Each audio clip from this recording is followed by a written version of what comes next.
Hey guys, my name is Jeff and welcome to my channel. And got a couple topics of conversation, got a couple things that sold, got another, well not another, but got a little tip, a little trick, Darren Brown style. I don't know if you're familiar with who Darren Brown is, but he is a mentalist and he is pretty interesting guy.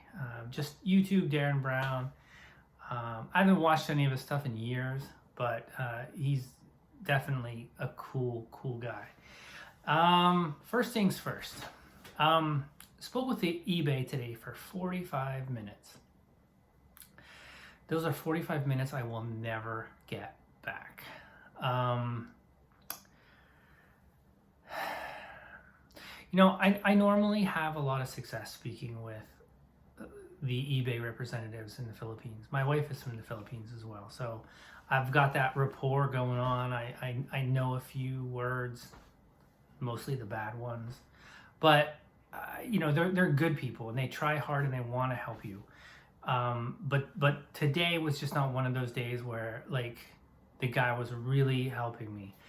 The question that I have is, and I have trust issues when it comes to eBay, but if you switch over, see, I'm thinking about switching back over to the international shipping program. Maybe they've got kinks worked out. Maybe it's good, because I'm noticing I'm not getting any international sales now, which is kind of weird. I normally get quite a few orders from Canada. I normally get other European and Australian orders sprinkled in, so I don't know if maybe the fact that I've opted out is eBay is choosing to just not show anything of mine to anybody in any other country.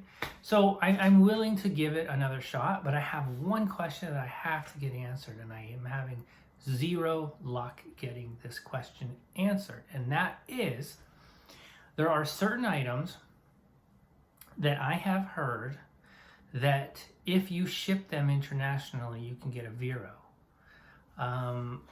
Given all the Vero garbage that I've dealt with last month, my one account, I'm trying to do everything to protect myself from getting any other further Veros.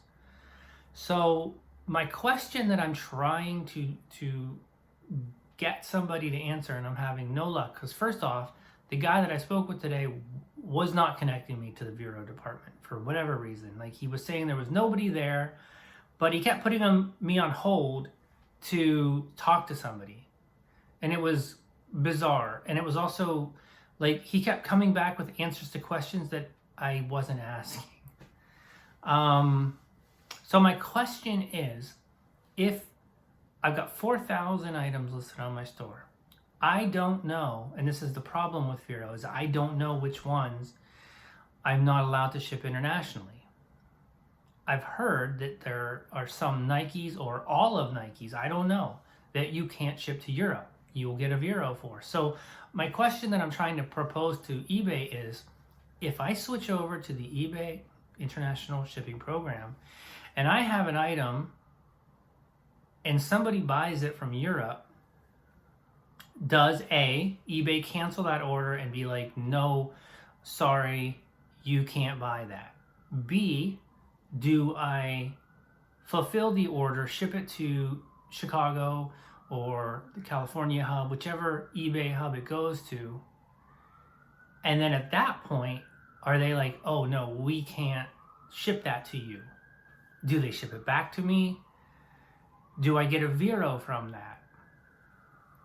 Because if that's the case, forget it. I'm not going to opt in. Because again, I don't believe that we have the option, if we're opted into the international shipping program, to specify certain items as not under that shipping program.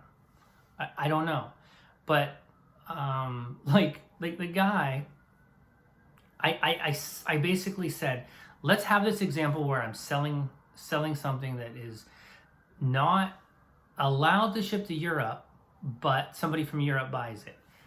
And I went through the whole thing that I just said, and he's like, okay, I'll take this question to such and such. And then he comes back and he's like, he thinks I'm trying to sell porn. I'm like, no, I'm not trying to sell any adult materials. And then I went further to elaborate. I go, I've heard certain weapons you're not allowed to ship to Europe, certain Nikes you're not allowed to ship to Europe. And then he went back, couldn't really get an answer. And I'm like, listen, and he can't, I explained it again. And I'm like, listen, I need you to be 100% sure in the answer that you come back to me, because I'm going to get your name and I'm going to get your reference number, the reference number for this call, to protect myself. So I want you to make sure whoever you're speaking with, you might want to get their name. And it was no luck. It was just like, I tried to speak to a supervisor, like not in the bureau department, just somebody who was above him. 45 minutes, just complete waste of time. Which brings me to my next trust issue. The other day, I had sold some hair tonic to this gentleman who, he's been like a customer of mine for like the last 6 months. Every 3 to 5 weeks, he was buying this product from me. And today I noticed that the order that he purchased, the first order that he purchased this week, was under the promoted listings. So I'm like, okay. I mean, at this point, this guy knows who I am. I find it curious that it's still under the promoted listings. And so, but you know, maybe I don't quite know how that all works. The bottom line is, I would like to know how that all works, because at this point we're just trusting that eBay is telling us which are promoted and which are organic. Because the thing that got me thinking was I ended up upselling him on another bottle of this hair tonic, because I had like one more in stock, and I'm like, hey, I'll give you a good deal. So I created a new listing, brand new fresh listing, and then he bought it, and it showed that it was under their promoted listings. And in my mind, I'm like, how can it be under the promoted listings? I literally sent him the direct link to this listing. Now, I've also heard that somebody who buys something from you through promoted listings for the next 30 days is anything else they buy from you, that money goes to eBay. Like it's like they're coming, which I think is complete crap. It's just a money suck, in my opinion. It's kind of dirty of eBay, in my opinion. Like, they've already got their money, they've already got their final value fees, and they got their extra little promoted listing money that, they're 2% from me, but then they have to like keep taking and taking and taking money from you. And I just think that that's so like slimy. So my question is, how could that second listing, and if that's the case, then that explains why the second listing fell under the promoted listings umbrella, possibly. But it also makes me wonder, like, why, of a customer who's been coming back to me for the last 5 to 6 months, why are they still under the promoted listings? So yeah, I have trust issues with eBay in terms of like us just not, like, we just have to take for face value that what they say is promoted and what they say is organic. And I don't really like that. Like, am I just looking too much into this? Yeah, I don't know. Let me know what you guys think. Offer up some possible scenarios in terms of the international shipping issues. Because if we can still get Veros, because before I had no international shipping, so I don't have to worry about that aspect of my business in terms of like getting a Vero from that. And I'm just really, really hesitant to flip that switch back on, especially when I can't get anybody from eBay to give me any kind of clarification. Voltron candle, birthday candle. Tell me this isn't super cool. Still in the packaging. This sold for $17. I think I paid $2 for this. Probably even overpaid for it, but I was just like, this is gonna sell. I thought this was gonna sell for a $20 bill, but I sent an offer. Did he counter? I think he countered, and I'm like, yeah, okay. I had another sale earlier today. It was a Wonder Woman comic. It sold for $17. I ended up getting this in the mail today. Again, sometimes I'm just like super fast. It's like if I'm going out. And this particular buyer, I have found that when you have a buyer who's asking a lot of questions, it is best to just do everything as best that you can to get this shipped out fast, ship it well protected. You know, he was like, so I might have mentioned this before, but in the comic world, there's gradings that you send away for, and you can have them graded, but you can also grade. You can give a grade to an ungraded book, and that's what I did in this case. I gave this book a 9.6, which is a pretty high grade. I'm pretty confident in my grading, and he was like, "Are you sure there's a 9.6? Can you promise?" Obviously, I can't promise it. I can say, look at my feedback. I generally am a conservative grader. People are often very happy with the books that they get. And he's like, okay, he's like, I'm gonna, you know, there's some other books I want to buy, but let's just stick with this one and I'll send it away. And if it comes back, then we're in business. And I'm like, oh, okay, buddy. Like, it's a $17 book. You know, honestly, I do my absolute best when grading, and I actually typically undergrade because I don't want these books back and I don't want people to be unhappy.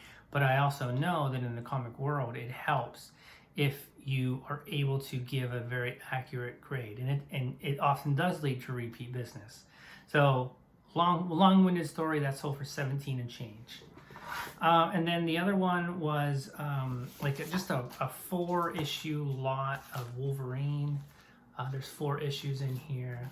It's a cool cover because this is actually cut out. So you're seeing the page underneath these Wolverine claw marks. These sold for, I believe it was 17 and change too. It was weird. It was like, there's a whole bunch of things sold for, not a whole bunch. A few things today sold for 17 and change. And that's it. Like, I had sold some things over the night. I did a short on those. There was a CD, something that I can't remember. A book from the Esoteric Book Lot, of which I'm probably officially since the last couple books that sold in the profit. I still got like 2 piles of books yay high that, or maybe more, that I haven't even got to. Okay, so I did hit 2 thrift stores today. Stuff that I bought is still in the car, so I'm not going to show you guys that. It's just literally like a couple hats, a couple cassettes, a couple stuffies, bread and butter stuff. But yesterday when I went to the thrift store, they had these manga. You know, there were like 5 of them. And the way this thrift store prices their stuff is it's $3 for a soft cover, $4 for a hardcover, I think. But it's $1 for a kid's book, 5 for 4 for kids' books. So I never know who's behind the counter in terms of what they view. So here's what I often do. And they had like 14 of these mangas, and my phone was dying, so I didn't have the ability to look them up. But I do well with manga. But like I said, so I wanted to buy them all. That was my goal. But I didn't want to pay $3 each for them. So I took 5 up, left the other ones on the thing. Took the 5 that I thought, and it wasn't these 5. I'm just using this for an example. So I take them up. I'm like, 5 kids' books. Put them on the table.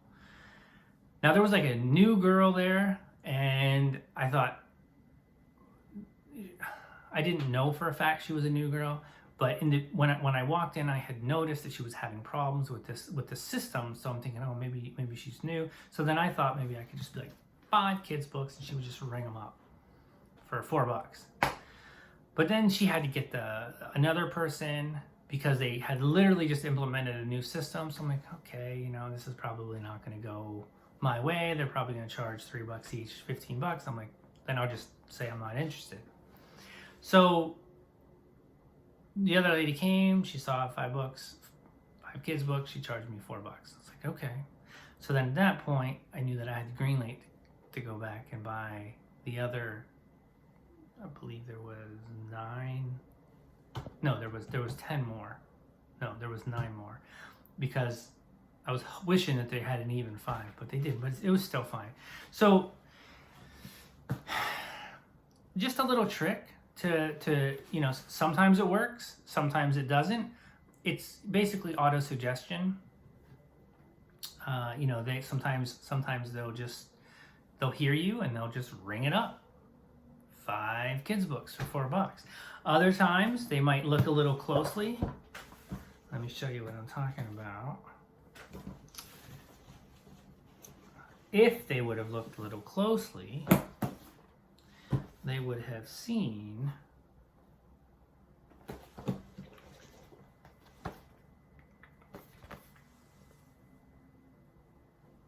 an explicit content, which would automatically disqualify it from being a kid's book.